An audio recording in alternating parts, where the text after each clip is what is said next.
Welcome to Wellness Rebranded, the podcast for women ready to redesign their relationship with food, fitness, and feelings.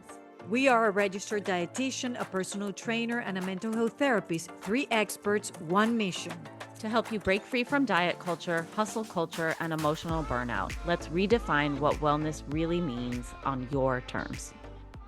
We have an amazing topic for you today. This is a topic that sometimes can be taboo, but it's so important.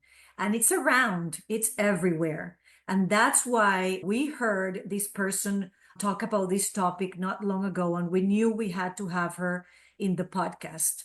Today we have, well, I guess I should say what's this topic that we're going to be talking about, and it's the topic of alcohol, our use of alcohol. We have Maureen with us today. She's the Sober Fit Chic coach with Sober Fit Chic Coaching. She's a coach. Again, she's a speaker. She's a published author. She's a previous personal trainer, and she's going to add more to that. She has extensive experience and personal experience. And again, we're happy to have her with us today, and we're going to dive into all things alcohol and explore where we are in our relationship with this topic. Welcome so much, Maureen, and thank you for saying yes and being here with us today. Thank you, Maria, Tara, Elizabeth, for having me on. I'm so excited to be here with you all and talk about this topic that is often considered taboo. But the more we talk about it, the more we understand what's really going on, the more I help people make informed choices. So I think it's important to talk about it. Yes, and could you tell our listeners a little bit more about you and maybe what brought you? Because to be honest with you, I've been in the mental health field for, I don't know, over 20 years and never heard of an alcohol coach, right? I mean, I've heard like therapists helping with, specifically with alcohol use disorder and other things, but never a coach. And I'm so happy to have met you. Tell us a little bit more about you and what brought you to this work. Yeah, so I actually like to say I'm an alcohol freedom coach. Okay. Because definitely people don't need to be coached on how to drink alcohol, right? But maybe how to break free of it. And I needed to break free of it. So that's how I ended up doing this work. I'll back up. You know, I started drinking at a young age, like many of my friends. I was in high school in the 80s. That's kind of like what we did. We drank in parking lots and I was going to say cornfields. cornfields. I grew up in the country, clearly. Yeah, I started young. It was modeled for me and my family. It was what I saw, what I knew. And, you know, even in college, it continued, but it was always pretty measured. There were some bingey times in college. That's probably when I first experienced binging. But basically, like I like to say, it was fun until it wasn't. And as I continued to drink and sort of link drinking with specific events or feelings or even celebrations, that sort of gets locked into our brains and our patterns. I didn't understand any of that back then, but now doing what I do understand. But basically, to fast forward, in my early marriage, my husband and I really struggled with infertility. And it was really a very difficult process. Any woman who's been through it knows how emotionally challenging it is. And I had a lot of failed fertility attempts, failed adoption. I had miscarriage. So all of that was a lot of pain. But the biggest painful part was I didn't know who I was. I had really geared my life around becoming a mother. I grew up in a family where that's what you do, right? That's what you do. Yeah. The Italian Irish family. That was just my plan for myself. You know, God had other plans. And in the meantime, when I'm going through all this loss, most of my young friends are building their families and they're having child after child. And sometimes we'd be pregnant at the same time. And then I would lose, you know, a baby and they would not. And it got to be very difficult. They didn't know how to be with me. I didn't know how to be with me. I didn't know who I was. So what I kind of leaned into was pretending I was okay because everybody was uncomfortable with what to say to me. So I really kind of leaned into the weekends becoming this party girl. And it wasn't a conscious thing. It just started happening, you know, like, hey, I'm fine. Look at me. You know, hey, when you get a babysitter, you come hang out with me. This whole like facade I built. But I was drinking to suppress really how sad I would feel, because what happens when a bunch of moms get together on a Friday night at dinner? What do they talk about? Their kids. Their kids. And for the first, 45 minutes, I hang in there, ask the polite questions, but then it just keeps going. Yeah. And so then I was like, oh, my second martini, please. Because I'm Mm-hmm. thinking, how am I going to get through another night yet again Yeah. around child-centric conversations? Mm-hmm. And I don't want to sound selfish and like a jerk, and I'm questioning No, it's myself. valid. It's completely Right? valid. Yes. So I didn't realize at the time, but I was tying my drinking to my stress and trauma and depression around this. Well, that, as you know, Maria, really locks in that neural pathway. Maureen, you're feeling bad, drink. This is what your brain says. Which we did before, let's do it again. Mm-hmm. And And it feels good for a little yes, bit. And yeah. sure. I mean, let's talk about the reality of it. Alcohol is a central nervous system depressant. It works. It's fast. It works. You feel relaxed and calm within 20 minutes, right? For me, I often felt it at the first sip, and I wanted that. I didn't know how to relax on my own. I didn't know how to honor that. Well, maybe you don't have to put yourself in these situations all the time. I wasn't solid in myself enough to make boundaries and stand up for myself. So drinking became a tool for me in many ways. But it wasn't until, and meanwhile, all this time, I'm a fitness person. I'm teaching other people how to be healthy and fit and take care of themselves. And I'm binge drinking on the weekends and really hurting myself. But a tool and like a coping mechanism, totally. right? Yeah. Is the way, something that was helpful at that moment to lead with all that pain, Yes. emotional pain. Yeah. And I felt a lot of social anxiety going in these situations. I'm like, oh, I know what everybody's going to talk about. What am I going to do? So also it helped with anxiety and already being a bit of an introvert that, I was using it in that way too. And this is very common. It happens a lot. So there's a lot of it's subconscious, right? You don't realize you're doing this. But moving into my 50s, then I started having major depressive episodes after a bingey weekend, super depressed, anxiety. But I could go disappear for 3, 4 days because I don't have children. I'm not keeping up, going to school, and no one knows what's going on with me. And then I'd show back up on the weekends and do it all again. So I was caught in this cycle. Yeah. That sounds so painful. I'm really sorry that that was your experience. And I'm curious, so when did you realize, or like what prompted you to realize that you were needed to or wanted to or were ready to reevaluate your relationship with alcohol? And how did you go about doing that in the beginning? As I experience with most of my clients, this is not like an overnight thing that dawns on you. It's typically a journey. So I can remember back in like 2014 thinking about, I think I'm drinking too much. I think I need to do something about this. But then I would run into the same obstacles that people often do now, is like, well, the only thing out there is AA. And I don't identify with that. I don't believe I'm powerless or have a disease or need to label myself. And I didn't want to label myself. So even though that's a wonderful organization for many, many people, it also holds a lot of people back and staying stuck. And I was staying stuck because I didn't think there was anything else out there for me. And at that time, there weren't even support groups around infertility or anything like that either. So I just felt like nobody understood me. I didn't know what to do. So I just stayed stuck. But I also used to be a pharmaceutical sales rep back in the day for Eli Lilly, and I sold antidepressants. And when you sell a product, they teach you all about whatever system it is your drug, covers. So I learned a lot about depression, and I was always have been a person with depression.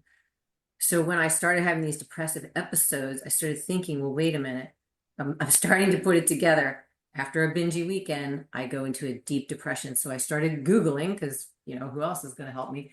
Alcohol-induced anxiety, alcohol-induced depression. Yeah. And sure enough, there is loads of information out there. And I'm like, this is what's happening to me. Yeah. So that was the first time I felt like, okay, I'm starting to understand.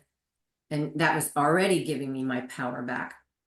But as I started to Google these things, little sidebars would pop up with things like Annie Grace's book, This Naked Mind, which was the first quit lit book or quit literature book I'd ever seen. I'm like, what is that? I mean, what a great title, right? It kind of draws you in. And her title is all about this naked mind. When we were born, we weren't influenced by drugs, stress, self-image, self-esteem. It was this naked mind. It was open. So it's a great title. It's a great book. And I read it and it was exactly what I was going through. I would wake up at 3 a.m. with my heart racing, anxiety, beating myself up, shame. And I thought, this is me. This is what is happening to me. And she offered a coaching program. And I thought, well, I'm a coach. I help people with fitness and health, and coaching makes sense to me. Let me go and check this out, because something's got to change. Because if I look at myself 5 years down the road, I don't like what I see. It's not a pretty picture, health-wise, mental health-wise, relationship-wise, everything. So that is how I started with coaching. And it was a long process. This is not like an overnight thing. Again, it's not linear. There's ups and downs and trials and stops and starts. So my whole journey was like 7 to 10 years. But in 2021, I joined that coaching program. I did it for a year, and I was diligent about doing the work and showing up on my virtual groups, doing the exercises, learning how to surf the urges. Because at first, when you remove alcohol, this substance you've been relying on as your friend, your comforter, help you in social situations, when you're bored, how to have fun, you have to relearn and rewire everything. So I was raised in a very religious home, and alcohol was like forbidden forever. And people often ask me, like, how do you just not drink? Like you just go to parties and stuff and just like do what? Like it's very like surprising to people that I can still like exist happily without drinking. And I feel like I'm noticing more people recently that are sober, or they just like, yeah, I'm just not drinking, and everybody's kind of like okay with it. I'm sure there are still people that have more of a problem, but like what I'm seeing in my life is that people are like just kind of whatever at this point. But that's Do a you? good point, because when I was listening to Maureen, I'm thinking, think of all the propaganda or marketing that we get about alcohol in our own families. Like, I've never been a drinker just because I don't like it. And it was almost like shameful to go to a party and be the only one not Yeah. drinking. And then, you know how many times I was called boring, or you don't know how to have fun, or, whatever that is. I was like the weird one in the party. So, and I'm coming from a Latin family, different than in your case. There was not a party without alcohol. And how many times they're like, oh, we're going to have fun and we're going to get so hammered. It's like fun and getting drunk is on the same, the same equated. sentence. Yes. It's like, And that's a neural pathway. It gets locked in. exactly. Yeah. So you both bring up a good point. So we know statistically, if you didn't drink as a young person, and the older it was before you had your first drink, you're less likely to make these connections and struggle with alcohol. So that's a wonderful thing. Interesting. Yeah. And then you experience what I call the mirror effect. So the moment you say to somebody, I don't drink, or I'm not drinking, they stop listening to you, and that you become a big mirror. Just imagine like a hand mirror, and your face becomes a mirror, and they see themselves now, and they're thinking, well, what does Tara think about me? Can I drink the way I want to tonight? Is she going to judge me? Like, all this chatter is going on in their head. So then they say something to you like, well, what's wrong with you? Or did you have a problem? Was it that bad? But that's not about you. It's about them and their insecurity and how they feel about their own drinking. I get that a lot, and I actually have an example of that the other way. I went to a party. I don't remember what the occasion was. One of Marcus's birthday parties when he was like in his 20s, and we were out in Texas. So there was a bunch of his friends there, and we had a party at like a bar, and there was karaoke and all this stuff. And every time people would be like, "Oh my God, you're not drinking," I would feel like, shit, I need to like, and I went to the bar and got like soda water with lime or something and just kind of held it and sipped it, like, so people would like stop asking me the questions because I felt weird about it, like I had the mirror. Yeah. They're Yeah, probably and that happens a lot. And actually, I give these talks and I talk about the spectrum, the gray area drinking spectrum, and I call people like you and Maria unicorns, because in the drinking world, to me, when I was drinking, anybody who wasn't drinking, I was one of those people who pushed back and was like, "Oh, okay, I'm going to go over here and get my drink on," because I didn't want to be judged. Not that you were, I just thought that, but that's the important thing to understand, is there's this whole spectrum of drinkers now, and it's called alcohol use disorder spectrum in the medical world. I was sharing with you the other day, the term alcoholic is more outdated, And there's really a spectrum of the way people drink. And so the unicorns who don't drink are at the bottom end of the spectrum. But the gray area drinking, the actual definition of that was determined by the US Dietary Guidelines in 2010 when they had to review the guidelines and like, you know what, we cannot ignore this substance that 95% of the population is drinking on a regular basis. We have to look at it in terms of long-term healthcare, longevity, and disease probability. So they coined the term gray area drinking, and it's anybody who's drinking more than 2 5-ounce standard pours a week, and yet they've not hit any sort of rock bottom. So they're in between.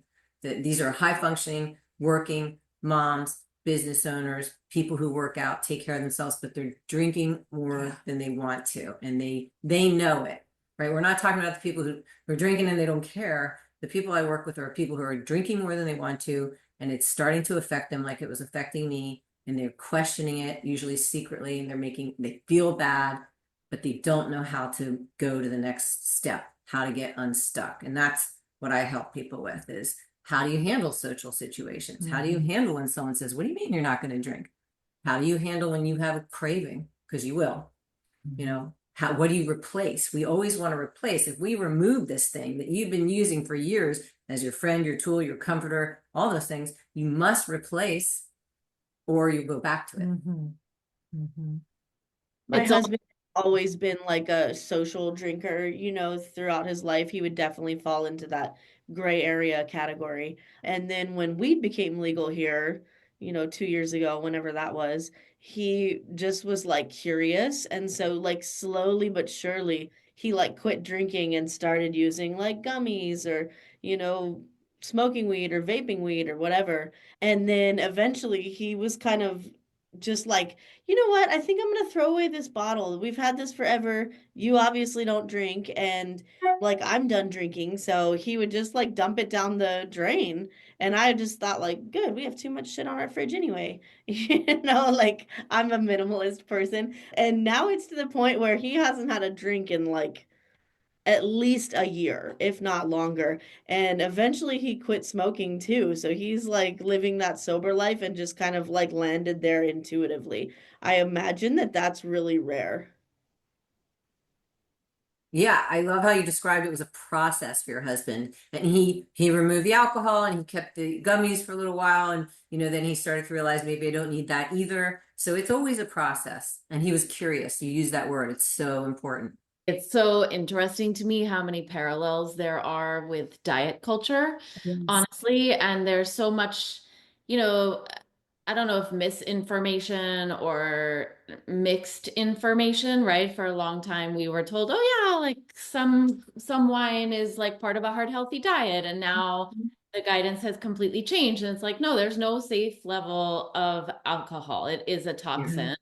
But then like the pressure that people feel and the marketing that we're bombarded with, like think about even just like football games or sporting events, like none of them pass by without, marketing around alcohol and how those just the connections and the pressure and what it's like to reevaluate your relationship with it. And I also happen to be someone that doesn't drink very much. And it's amazing how much focus that brings in social situations, right? And so I can imagine as someone who just doesn't really like the way that it feels, it's not that big of a deal to me. But if I needed to kind of actively try not to drink, that would be really hard. Yeah, especially if you're using it as an escape, which I was doing, or to be a different person, a party girl, and not be, what's the word, Killjoy. introverted, which I am more, right? I was using it to be someone that I wasn't. So learning how to be authentic and honor yourself and set boundaries and how to find healthy coping mechanisms, whether you work with any one of you in your certain professions to, be more in touch with what else you can do that is actually healthier for coping. But Elizabeth, you bring up such a huge point, marketing. And you said so too, Maria. It is massive. That's what's behind all this is Massive. money. Yeah. It's always money. Diet culture, by the way. Yes, Yeah. same thing. And so those moderation studies, if you take a deep dive and look who was really supporting those, the alcohol industry. So the whole moderation thing, we now know there is no safe or healthy recommended level of alcohol. Our Surgeon General came out and said this. And in 2018, we knew it. The Lancet Medical Journal, which is a very respected medical journal came out and said it is a class 1 carcinogen. It causes cancer. And we know for sure at least 7 different types of cancer and maybe more. So as I was saying, the six are anywhere it touches your digestive tract, right? Anywhere alcohol touches. It's ethanol. We're drinking ethanol. Stuff you put in your car, we're drinking it, but we've made it palatable. And so there's those 6 types of cancers. And the 7th one is breast cancer. And I always think of the irony of this, Breast Cancer Awareness Month, and you've got your pink bottles of champagne and people are raising money at the bars and they're having parties and you are buying the very substance that is tied to breast cancer. So I always like to point that out for women to think about it. Yeah, let's raise awareness, but let's raise awareness that alcohol is tied to breast cancer. It increases that bad estrogen. Yeah. I had no clue. I Wow. follow this girl on Instagram. Her name is Sohee Lee, and she's like a very well-known like fitness educator. She has like her PhD. And back in February, she had this post that was like, hey, Surgeon General's, report came out and alcohol is like the 3rd leading cause of preventable death in the United States. It kills like 20,000 people a year and contributes to like 100,000 cases of cancer per year in the United States. And the comments were like coming for her. Yeah. Like people hated that. It feels to me like people are very like strongly opinionated when it comes to like alcohol or other vices. Yeah, because it's that mirror effect. Again, don't touch my drug. Don't touch the thing that I do at night, every night when I come home. What are you saying about me? Very defensive. And I was like that. Okay, so let me bring something up that is coming to my mind. And maybe this can be a little, I don't know, but what's going on as a society that we cannot sit and stay with our emotions? And the urge, the desperation to disconnect from that. And I'm not saying that everyone who uses alcohol does it to manage their emotions or avoid them or hide them. I'm not saying that, but it's frequent that it is a way, the same way we get on our phones, and we had an episode on scrolling on our phones, the same way that we disconnect by just oversleeping or overeating or under eating or whatever that is, or all the things that we desperately seek to not connect with our emotions for a long time because it's painful, because we all feel that pain in your case with infertility, or the pain, the anxiety for something else, or the anger, or whatever that is now I'm questioning, because I think alcohol for many people is just one more way to disconnect. Yes, it is. And when you said, don't mess with my drug, Yes. is what we're seeing with kids when you take the iPad away and they cannot connect with their video games. It's like, don't mess with my drug. Right. It's not an actual substance, but it is, in a way, a drug that is disconnecting them for real life, isolating them, getting into this world that hides those emotions. So I love what you're bringing up, because it's the root. I mean, it really is the root of us living in a society that says, if you feel uncomfortable, do something to hide it. immediately Yes. not feel that. Yes. To Fix not, it. Yes. Yes. Fix it. Don't feel it. Don't go through it. And we have all these ways of avoiding. And usually there's money behind those things. Well, and also, I think the reality is a lot of people aren't taught. I mean, it doesn't seem like it would be something that you need to be taught how to address your emotions. But I just think about some of the things that commonly get said to children, like, "Oh, you're fine, brush it off," or "Oh, you're bored? Let me take you." Then yes. yeah, or "It's no big deal. What Bored. are you so upset about?" And like, I don't think it's ever done with harm intended, but the We reality. didn't learn either. Yeah, I mean, I don't think somebody taught me that necessarily as a child. I grew up in the 70s, like that wasn't a thing. I was like outside and come back at the end of the day. But I just think it's like, of all the things that we teach in schools and elsewhere, why aren't we teaching that? Yeah, that is a great question. Well, back to my story. I didn't, people would be like, well, at least you don't have children. Take mine for the weekend. You won't want any. That's a great form of birth control. Oh, you're lucky. You'll be able to do whatever you want. So I learned not to share my feelings. Exactly. Nobody wanted to hear it. Because they were minimized and not Yes. Well, and they don't understood. want to hear because it's not that they probably don't want to hear it, it's that they don't know how to respond. Yes. Yeah. Like I think people care, right? The people that love you care, but it's uncomfortable and people don't know how to respond. That's why, Maria, I love your I was work gonna say so that. much That's that you do on how to be a better listener and how to respond. yes. Like, I think what you're doing with the Emotional Fitness Studio and so many of the talks you give are so important because fundamentally that's what they are. You're teaching people how to do these Yeah. things. So actually, I had a workshop last night where I talked about how to have conversations where we allow the other person to stay with the emotion. For somebody to tell you, I'm feeling like crap, I'm in so much emotional pain. And the answer is, I am so sorry. Yes. Tell me more. That is the answer. It's okay to feel this way. I would feel the same way if I would be going through what you're going through. And then leave that space, honor the emotion, being the witness for somebody else's emotion, and emotional permission. So that's the last thing I'm gonna say. Maybe So Brianna Campos, who we've had on the podcast, she's Body Image with Bree. She phrases it as like, same thing with body image, right? That is about a discomfort that's not really about your body, but you can't fix it. You have to learn how to be with it. Yeah. You have to yes. learn how to be Be with with what it is. yourself and your Yeah. body as it is. And she calls it sitting in the suck. And even Yes. as a clinician, like I'm trained as a dietitian to like throw education at you and like try to like fix whatever the thing. And so when you first start doing body image work, it's like, no, how do you learn how to sit in the suck with your client of like, yeah, it was really hard. You don't feel comfortable. Yeah. But more, one thing that I wanted to ask you, because I don't want anyone listening to feel any judgment around Right. this Oh, issue God. of like, here we are saying like none of us happen to, at least at the Well, I moment. used to drink my face off, so I'm not judging anybody.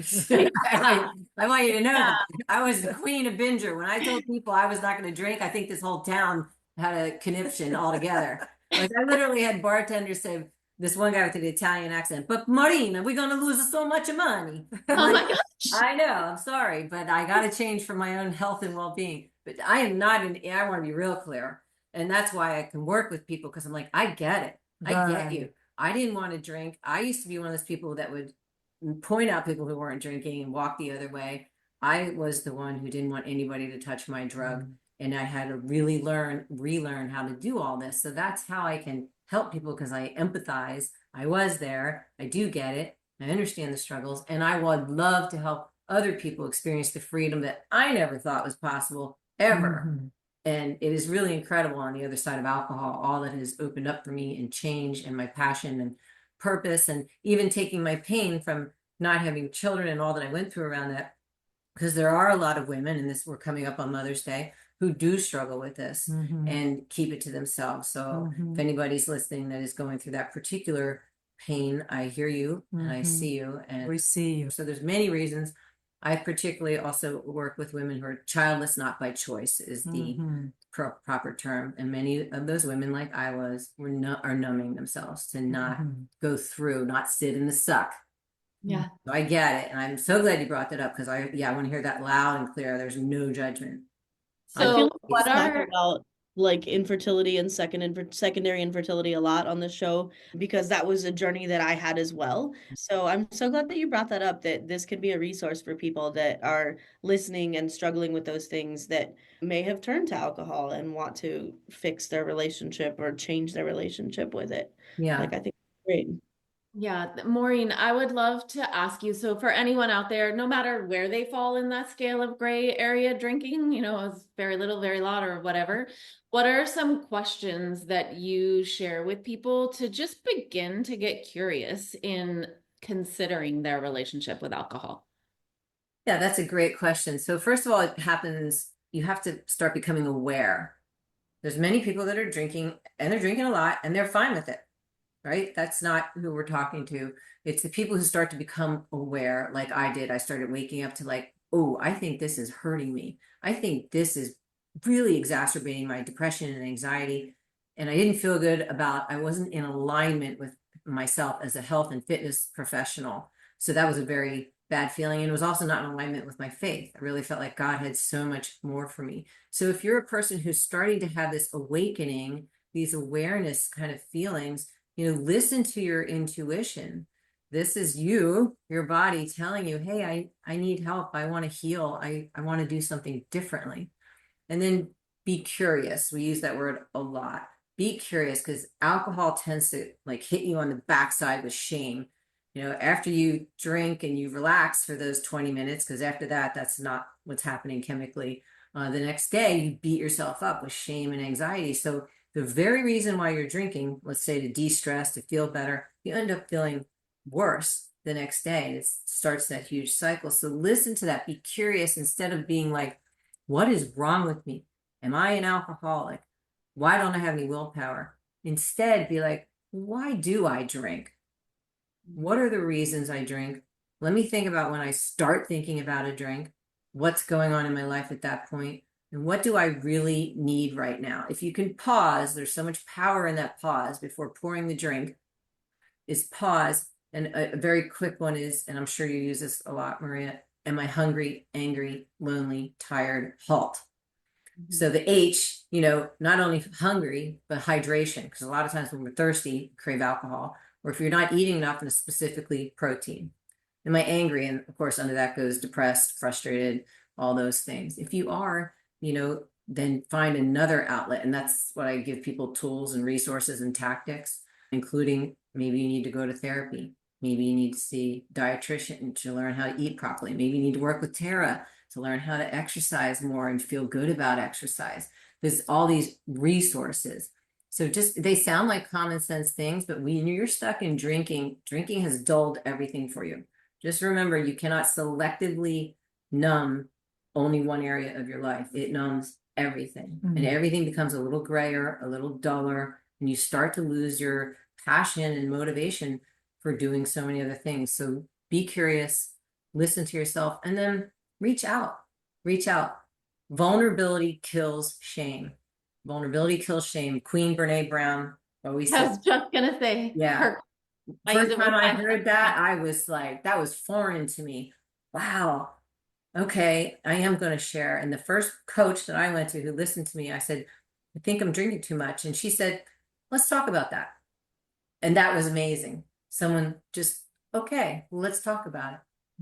That was amazing, the beginning of this whole transformation. And so that's what I, beginner steps, ask people to maybe take a journal, take note of why you drink, how you drink, when you drink. All the awareness will help you. I love a question that you share when I heard you speak last. I think the question was, who am I when I'm not drinking, or who am I without alcohol in my life? Like, how would that look like? Was that? Yeah, because the questions people tend to ask and then shut down around is, am I an alcoholic? Do I have a problem? What will people think? And what if you asked yourself a different question and said, might my life be better with less or no alcohol? And who am I without alcohol? And if you don't know, that's where you can get in touch with that, with working with someone to give you tools and tactics and skills and curiosity and community and things to try. Who are you without alcohol? And who do you want to be? Right? If you look down at yourself 5 years from now and you're drinking the way you are now, what do you see? And is that the woman or the man, person you want to be? And if it's not, then, definitely seek help. And that's what coaching can help you with. Thank you so much, Maureen, really, for this conversation. If there are any last comments you want to share with our listeners, and I'm thinking my takeaway, for example, is this is not necessarily about the amount. We're not talking necessarily or only about a specific amount of alcohol. That's right. It's about how it's affecting you and the reasons or why you're looking for that alcohol and what it's bringing to your life. So it's really an evaluation of what is the role that alcohol is playing in our lives right now, and take a dive deep into getting some control where we want that to go or not to go. Any last words for our listeners? And you can find all Maureen's information on the show notes, but if you can share final words and the best way to get in touch with you. Yeah, so www.soberfitchick.com. I also have my own podcast, Sober Fit Life, and I bring on all kinds of experts who have stories around alcohol and also share their expertise in all sorts of mental, physical, emotional fitness. So that is what I talk about. So you can listen in on that. And I have a couple of resources. You can try the alcohol-free weekend toolkit. It's called Drink Less by Monday. If you just want to dip your toe in, if you were a binge drinker like me, experience a weekend without alcohol and try this very short course. I have a 6-week alcohol reset course you can do on your own, or I offer group led a couple times a year. And of course, one-on-one coaching. That is where people do the best. One-on-one coaching works. It's individualized, and I get you. I understand. And if you're thinking about changing your relationship with alcohol and you don't know how to start, reach out, soberfitchick.com. Thank you so much. And let's open more conversations about our relationship with alcohol and food and disconnecting and all that. But we love your love. So when you love us, we love it. So if you want to leave a review, you want to follow, download, send us a DM on our Instagram. What else can they do? Share the show. Share the show. I don't know. Send us a telegram. Send us a whatever, something. We love it. Chocolate. We're always accepting chocolate. Chocolate, yes. Not M&Ms. Elizabeth has an issue talking about not knowing how to put a stop on. Anyway, we'll connect with you all on our next episode. For all of our local listeners, are you tired of workouts that feel like punishment? Come sweat with me instead every Friday at 10:30 a.m. at the Leading Lady Collective, 2158 Reynard Court in Annapolis. It's 30 minutes of high-intensity joy. Yes, that's a thing. And it's only $90 a month. We lift, we laugh, and we occasionally question our life choices, but we always leave stronger and healthier. Hope to see you there. Thank you for listening. If you want to connect with me outside of this podcast, you can find me on Instagram at coaching_therapist. I'm Elizabeth. You can find me at Elizabeth Harris Nutrition or in my Facebook group, Health and Healing with Intuitive Eating. And I'm on Instagram and Facebook at Tara DeLeon Fitness. Guys, if you loved this episode or any of our other episodes, we would love it if you would leave us a review on Apple Podcast. It really, really helps us get the non-diet word out to the rest of the world. So please leave us a review. Yes, thank you.